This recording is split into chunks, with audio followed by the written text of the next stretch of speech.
Good morning everyone, welcome back to अकिया classes. आज हम टेट के प्रीवियस ईयर क्वेश्चंस डिस्कस करेंगे मेडिकल के केमिस्ट्री पोर्शन से। तो सबसे पहला क्वेश्चन रहेगा आपका, the maximum covalency of nitrogen is 3, 4, 5 या फिर 6। तो कोवेलेंसी का मतलब होता है कि कितने बॉन्ड्स ये बना सकता है, और यहाँ पर नाम है मैक्सिमम कोवेलेंसी, यानी कि ये मैक्सिमम अगर इसको पुश किया जाए तो ये कितने बॉन्ड्स बना सकता है। अगर हम यूजुअली देखें तो एटॉमिक नंबर नाइट्रोजन का 7 है, नंबर ऑफ इलेक्ट्रॉन्स भी 7 रहेगा क्योंकि ये न्यूट्रल स्पीसीज है, और इसकी अगर हम इलेक्ट्रॉनिक कन्फिग्रेशन निकालें नॉर्मली तो 2,5 रहेगा। तो इससे हमें बस इतना दिखता है कि इसको 3 इलेक्ट्रॉन्स और चाहिए, ये 3 बॉन्ड्स बना सकता है नॉर्मली।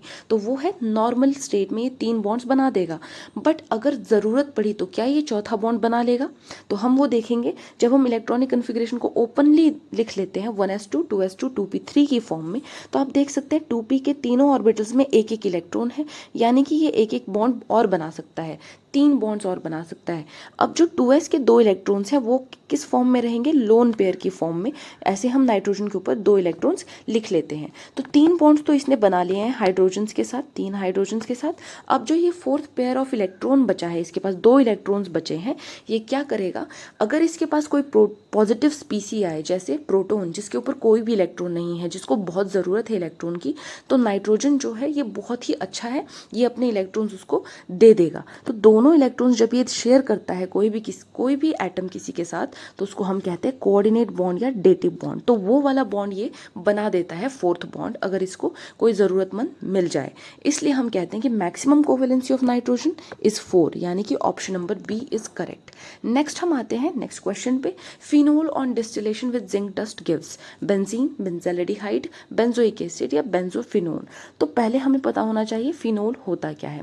जब भी हम बेंजीन रिंग के ऊपर हाइड्रोक्साइल ग्रुप लगा लेते हैं वो हमारा फिनोल बन जाता है। तो फिनोल को जब हम जिंक डस्ट के साथ मिलकर डिस्टिलेशन करवाते हैं तो हमारे पास बेंजीन ही बचता है और जिंक ऑक्साइड रिलीज हो जाती है साथ में। तो इसलिए इसका आंसर आएगा option number 1, that is benzene.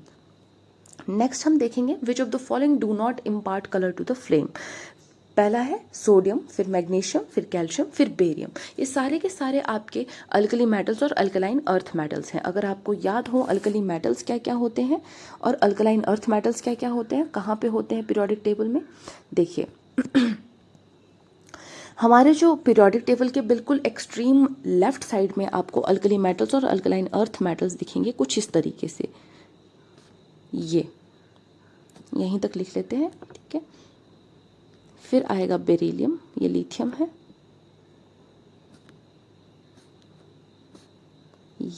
ये आप देख सकते हैं हमारे alkali metals and alkaline earth metals.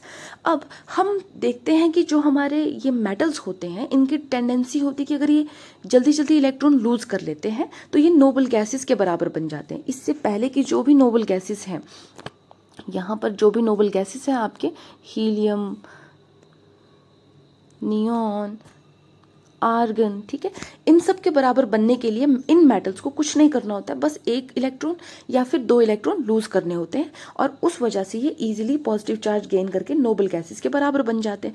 तो इनकी टेंडेंसी है कि ये स्टेबल होने के लिए इलेक्ट्रॉन लूज करेंगे, तो इनको आयनाइजेशन एंथैल्पी यूजुअली कम लगती है। और सारे के सारे alkali metals, alkaline earth metals आपके फ्लेम को कलर दे देते हैं। फ्लेम को कलर देने का मतलब क्या है कि इनको अगर थोड़ा सा भी हीट मिल जाए तो ये इजीली इनके इलेक्ट्रॉन्स एक्साइट हो जाते हैं और ये फ्लेम को कलर दे देते हैं अपना, ठीक है।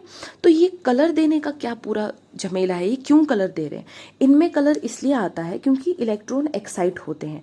जैसे ही थोड़ी सी हीट भी इनको दे दी जाए तो ये ऑलरेडी टेंडेंसी है इनकी इलेक्ट्रॉन लूज करने की, तो अगर थोड़ी सी भी हीट मिलेगी तो इलेक्ट्रॉन एकदम से एक्साइट हो जाते हैं। तो इलेक्ट्रॉन एक्साइट होने की वजह से अगर आपका इलेक्ट्रॉन पहले यहाँ था इस सब शेल में, तो ये एक्साइट होने के बाद ये मेटल के सबसे बाहर वाले शेल में चला जाता है। इसको हम कहते हैं इलेक्ट्रॉन एक्साइटेशन। थोड़ी सी हीट गेन कर लेगा, एनर्जी गेन कर लेगा और बाहर जंप करेगा, और बाहर जंप करने पर ये सबसे बाहर वाले ऑर्बिटल में पहुंच जाएगा। अब कुछ टाइम बाद जब एटम वापस अपने नॉर्मल स्टेट में आ रहा है, ग्राउंड स्टेट में आ रहा है, 2 टाइप की स्टेट्स होती हैं, एक्साइटेड एंड ग्राउंड स्टेट। जब इलेक्ट्रॉन एक्साइटेड है मतलब उसको एनर्जी दे दी गई, इलेक्ट्रॉन एक्साइट हो चुका है, एक्साइटेड स्टेट में एटम पहुंच चुका है, इलेक्ट्रॉन जंप करेगा सबसे बाहर वाले ऑर्बिटल में। तो अब एटम वापस अपने ग्राउंड स्टेट में आ रहा है। अब ये इलेक्ट्रॉन क्या करेगा, एनर्जी रिलीज करेगा, तभी ये वापस नीचे आ सकता है अपने ग्राउंड स्टेट में। तो ये जो एनर्जी रिलीज होती है इसको ग्राउंड स्टेट में आते हुए, ये अगर विजिबल रीजन में लाई करे इसकी वेवलेंथ तो ये हमें नज़र आती है। और ऐसा ही होता है जब मेटल्स को हीट किया जाता है तो वो उनके इलेक्ट्रॉन्स एक्साइट होकर जब वापस ग्राउंड स्टेट में आते हैं तो एनर्जी जिस वेवलेंथ में रिलीज होती है वो विजिबल रीजन में लाई करती है और हमें दिख जाता है वो कलर। बट यहाँ पर एक्सेप्शन है हमारे पास, बेरिलियम एंड मैग्नीशियम, ये दोनों कोई भी कलर नहीं देते हैं फ्लेम को। क्यों नहीं देते हैं, पहले आप देखेंगे कि इनकी इलेक्ट्रॉनिक कन्फिग्रेशन क्या है। ये है इनकी electronic कन्फिग्रेशंस 1s2, 2s2, 2p6 and 3s2, और बेरिलियम की है 1s2, 2s2। बहुत ही ज़्यादा स्टेबल इलेक्ट्रॉनिक कन्फिग्रेशंस है इनके। किसी भी एटम की अगर इलेक्ट्रॉनिक कन्फिग्रेशन स्टेबल हो तो उसको हिलाना, उसको एक्साइट करना, उसको एक्टिवेट करना मुश्किल हो जाता है। इसलिए ये स्टेबल इलेक्ट्रॉनिक कन्फिग्रेशन होने की वजह से इनकी आयनाइजेशन एंथैल्पी बहुत ज़्यादा हाई होती है, इनके इलेक्ट्रॉन्स ईजिली एक्साइट नहीं होते हैं। इस वजह से ये कलर को इम्पार्ट नहीं कर, फ्लेम को कोई कलर नहीं देंगे। तो बेरिलियम में हम देख भी सकते हैं, दूसरा एक रीज़न क्या आ गया बेरिलियम में कि इसका साइज़ बहुत ही ज़्यादा छोटा है, उस वजह से भी ये कोई कलर नहीं देगा फ्लेम को, इसकी आयनाइजेशन एंथैल्पी क्योंकि बहुत ही ज़्यादा हाई होगी। तो ये यहाँ पे हमारा आंसर बन जाएगा मैग्नीशियम। अगर बेरिलियम होता तो हम बेरिलियम को सेलेक्ट करते। Next is question number 4, strongest Lewis acid among the following boron halides is. यहाँ पर बोरोन हेलाइड्स में से सबसे स्ट्रॉन्गेस्ट कौन है। जैसे बोरोन ट्राइब्रोमाइड है, फिर बोरोन ट्राइक्लोराइड है, बोरोन ट्राई आयोडाइड है, बोरोन ट्राई फ्लोराइड है। तो इनमें से स्ट्रॉन्गेस्ट ल्यूइस एसिड आपका Bi3 बनेगा, that is boron try iodide. ऐसा क्यों होता है मैं आपको बताती हूँ अभी। देखिए जब हम बात कर रहे हैं ल्यूइस एसिड और ल्यूइस बेस की, यहाँ पर बेस आना था, सॉरी फॉर दिस, यहाँ पर आपका बेस आएगा, ल्यूइस बेस।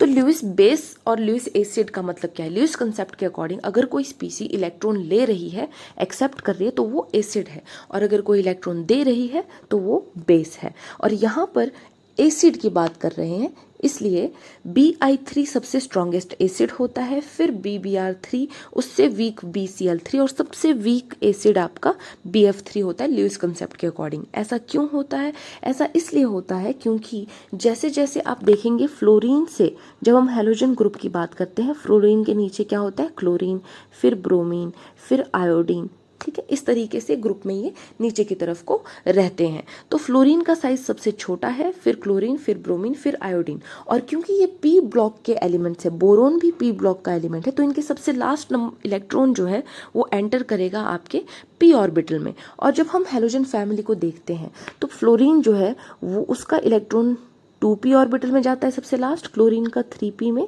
ब्रोमीन का 4p में जाएगा, और आयोडीन का 5p में जाएगा। और वैसे हम बोरोन की बात करें तो इसका इलेक्ट्रॉन सबसे लास्ट वाला 2p में जाएगा। अब हम देखेंगे क्योंकि फ्लोरीन और ब्रोमीन जब आपस में बॉन्डिंग करते हैं तो फ्लोरीन और ब्रोमीन का लास्ट इलेक्ट्रॉन 2p में गए हैं, दोनों ऑर्बिटल्स के बीच में एनर्जी गैप उतना नहीं है, तो फ्लोरीन के इलेक्ट्रॉन्स ईजिली बोरोन के जो खाली जगह जो बड़ी है 2p में, क्योंकि बोरोन के पास खाली जगह है पी ऑर्बिटल में, तो ये चाहता है इलेक्ट्रॉन गेन करे, बोरोन इलेक्ट्रॉन गेन करना चाहता है स्टेबल होने के लिए।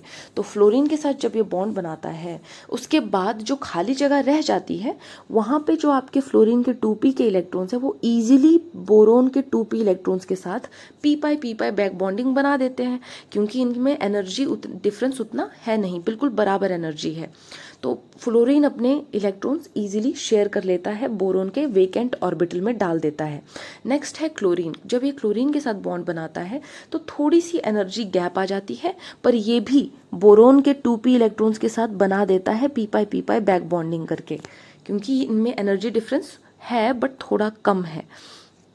बोरोन, जब हम बोरोन और ब्रोमीन का हेलाइड देखते हैं तो ब्रोमीन में लास्ट इलेक्ट्रॉन 4p में आया, बोरोन का लास्ट इलेक्ट्रॉन 2p में गया, एनर्जी गैप काफ़ी है, क्लोरीन से थोड़ा सा ज़्यादा है, इसलिए ये भी पी पाई बैक बॉन्डिंग करेंगे बट थोड़ी कम लेवल तक करेंगे। तो बोरोन जो है अभी थोड़ा सा स्ट्रॉन्ग एसिड बनेगा, इलेक्ट्रॉन जो है वो ज़्यादा एक्सेप्ट करने लग जाएगा। फ्लोरीन के साथ जब बोरोन बॉन्ड बनाता है तो ये इलेक्ट्रॉन एक्सेप्ट करने के लायक नहीं रहता है।